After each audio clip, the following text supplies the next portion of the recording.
We can take an example of wood,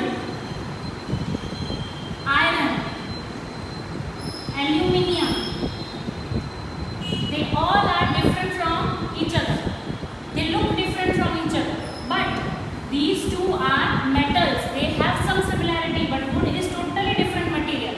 So all appear different, but some properties in iron and aluminium are same, while wood is totally different from them. Okay? Then when take a wood piece of wood, okay, and if you cut it from between, then it appears shiny or non-shiny. Will it shine or not? No. Wood does not show shine when you cut them. Okay? While iron and aluminium, when you cut them, so they will appear shiny. If it is freshly cut, then it will show shine, and this will not show any shine. Okay? So some materials are shiny while some materials are non-shiny. Their appearance may be shiny. It is also called as lustrous materials, or non-shiny means non-lustrous.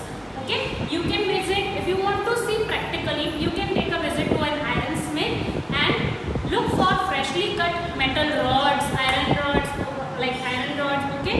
So you will find shine or non-shine. You can easily judge. Now let us watch a video for the demo of appearance of materials. Appearance of materials. Okay, all materials appear different from each other, like plastic, metals and wood. All of these appear different from each other because they are made from different materials. So let us take different objects like duster, prism, piece of paper, aluminium sheet and a pair of scissors and torch. Let us cut the paper and also an aluminium sheet. You can see that the aluminium sheet shines where it is cut, whereas the paper will not shine where it is cut. Now also see that the torch light, when we reflect on a duster on the left side and right side, it's a prism. The light cannot pass through the duster, it forms a shadow on the wall, while from prism it can completely pass through. Okay, now why? Because all of these are made up of different material. Now some iron objects will corrode or rust by the time because of contact with the atmosphere and moisture. Now let us move to hardness property of materials. Okay, when you press some objects will compress, while some materials will not compress. Okay, so here we take examples of hard objects and soft objects. Hard objects, when you compress wood, does it presses? It is hard or soft? Yes, it is hard. Hammer, it is also hard. Stone is also hard when you touch it. And when you touch a sponge, it is easily compressible. And candle is also compressible when you press it. So, hardness of the materials, there are two properties. Hard, it may be hard or it may be soft. Next, they can be, objects or materials can be rough or smooth. So, for example, rough objects are stem of a tree. If you touch a stem of a tree, it will rough. It is rough. And pineapple is also, surface of pineapple is also rough. Smooth, surface of an apple. When you touch an apple, its surface is smooth. Mirror, you touch it, it is also smooth. And paper is also smooth. So, hard, soft, rough, smooth. You can observe it by touching it. Okay? You can sense. So, let us watch a video for understanding the property of hardness of material. Now, hardness of the materials. Let us take a sponge, candle, stone and a hammer. Try to break it with your hand. The candle will easily break down because it is soft, while the hammer does not break because it is so hard. Next, let us take a sponge and a stone. The stone, when you press it, it is not able to, you cannot press it because it is hard, while a sponge, when you press it, it is very soft. You can sense that. Okay, now we are moving forward to the properties of material which are soluble or insoluble. soluble and insoluble materials. For that, let us conduct an experiment. Take 3 glasses of water and take salt, sugar and sand. In first glass, add 1 spoon of salt. You can see that the salt has completely dissolved in water. Next, in the second glass, add 1 spoon of sugar. You can see that the sugar is also completely dissolved in water when we mix it. And finally, take sand in third glass and mix it. You can see that it is not soluble. It is settling down at the bottom of the glass. So substances that dissolve in water are called soluble materials, whereas the substances that do not dissolve in water, like sand, are called as insoluble materials. Water. So all these which are soluble are salt and sugar, and insoluble are sand, chalk powder and soap dust. All these are solids. But think that there are some liquids also which are also soluble and insoluble. So first let us take vinegar and add it in first beaker. Is it soluble? Yes, it is soluble. So kerosene, is it soluble in water? No, it is insoluble. Lemon juice, yes, it is soluble in water.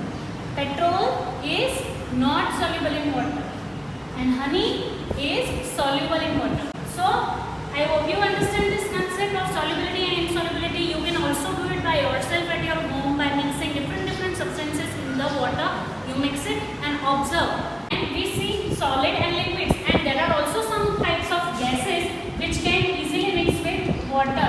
Can you think which gas? Yes, oxygen gas can easily mix with water. And oxygen gas is important for the survival of animals which live in water, like fish. Okay, they breathe inside the water with the help of the oxygen which is dissolved in the water. Okay, so students, one thing we have to understand that water is a very important solvent as it dissolves many types of substances, liquids and gases in it. So it is a very important solvent. Okay, now let's move to the next property, float or sink. Some object can float on water while some sink in water. See, here one demo is given. See in this figure, the beaker is half filled with water. We have added leaf, a piece of wood, a plastic ball, stone, key and a coin of 1 rupee. Okay, so when you add in water, you will observe that leaf, piece of a wood and plastic ball will float on the surface of the water because they are lighter than water. And while the stone, key and 1 rupee coin will sink at the bottom of the water, okay, in bottom of the beaker. So all are said to be sinking objects because they are heavier than water, and all these are floating on the surface of water because they are lighter than the water. Let us watch one video for that property. Floating and sinking objects. Let us take 3 glasses of water and in a separate container take oil,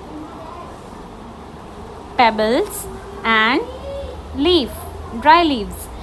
Let us add in all 3 containers respectively.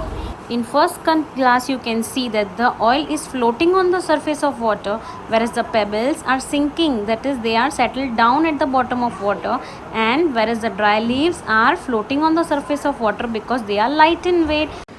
So students, let us now move to the property of transparency of materials. Okay, students, you might have played hide and seek game with your friends, right, many times. So where do you hide? Behind that objects through which you cannot be seen, okay, you cannot be caught.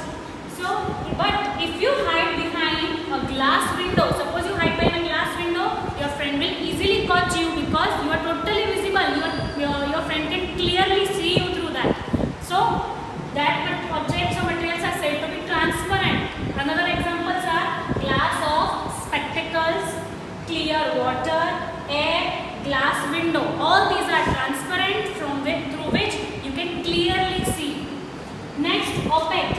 If you hide behind a metal container or a wooden box, your friend cannot catch you because you are completely hidden. Okay. So these are the example of opaque objects through which nothing can be seen. Okay. Translucent. Oily paper and stained glass are the example of translucent objects. if the image is visible but not clearly, okay, the objects behind the translucent objects will be seen but not clearly. They are said to be translucent objects like oily paper and stained glass. You can see through it but not clearly.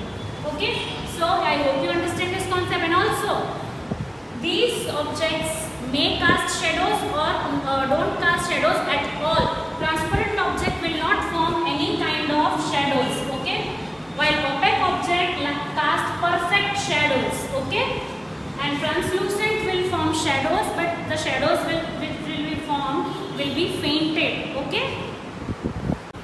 Let us see here the demo. This is a glass sheet. We switch on the torchlight, and when the torchlight reflects on the glass sheet, the light is totally passing through the glass sheet. So objects that are allow the light to pass through them are called transparent objects. Like we can see through a glass window, outside the glass window, okay, that are called transparent objects, which example can be glass. Now next is wood sheet is placed, and the light, you can see that the torchlight is reflecting on it, but it is not passing through it. So the objects that do not allow the light to pass through them are called opaque objects, okay. The example can be wood, okay, or stone. They are opaque objects. The next can be a translucent objects, from which the light is passed but partially passed. The objects that partially transparent and partially opaque are called as translucent. They allow the light to pass but in scattered or diffused manner, okay. So we have came here to the end of this chapter. Let us sum up once. So properties of materials, these are the different properties of materials. First we have seen light, on the basis of which the materials can be transparent, opaque or translucent. Texture, if you touch them or if you see them, they can be shiny or non-shiny. Toughness, if you touch them, try to press them, they can be hard or soft materials. And solubility, lastly, can be materials can be soluble or insoluble, okay. Now why, you might think that why we are grouping these objects or materials. So here we can see, you can see similar objects can be placed together, okay. Same objects can be placed together. Like once you group the objects based on, suppose plastic objects you place at one place together, metal objects at one place, and wooden objects another place, okay. So similar objects can be placed together at one place. Now next, find similar objects at one place, okay. Have you seen, you must have went to the grocer's shop. They put different flavored biscuits in different transparent containers. Chocolate biscuits, vanilla biscuits, strawberry biscuits, they place at one place, but they are similar. Biscuits, all are biscuits only, but according to flavor they can be separated. So it is important. And also some grains can be kept together, but they are different. So we are sorting them, grouping them. Convenient to study the pattern in the properties of material. If there is some similarity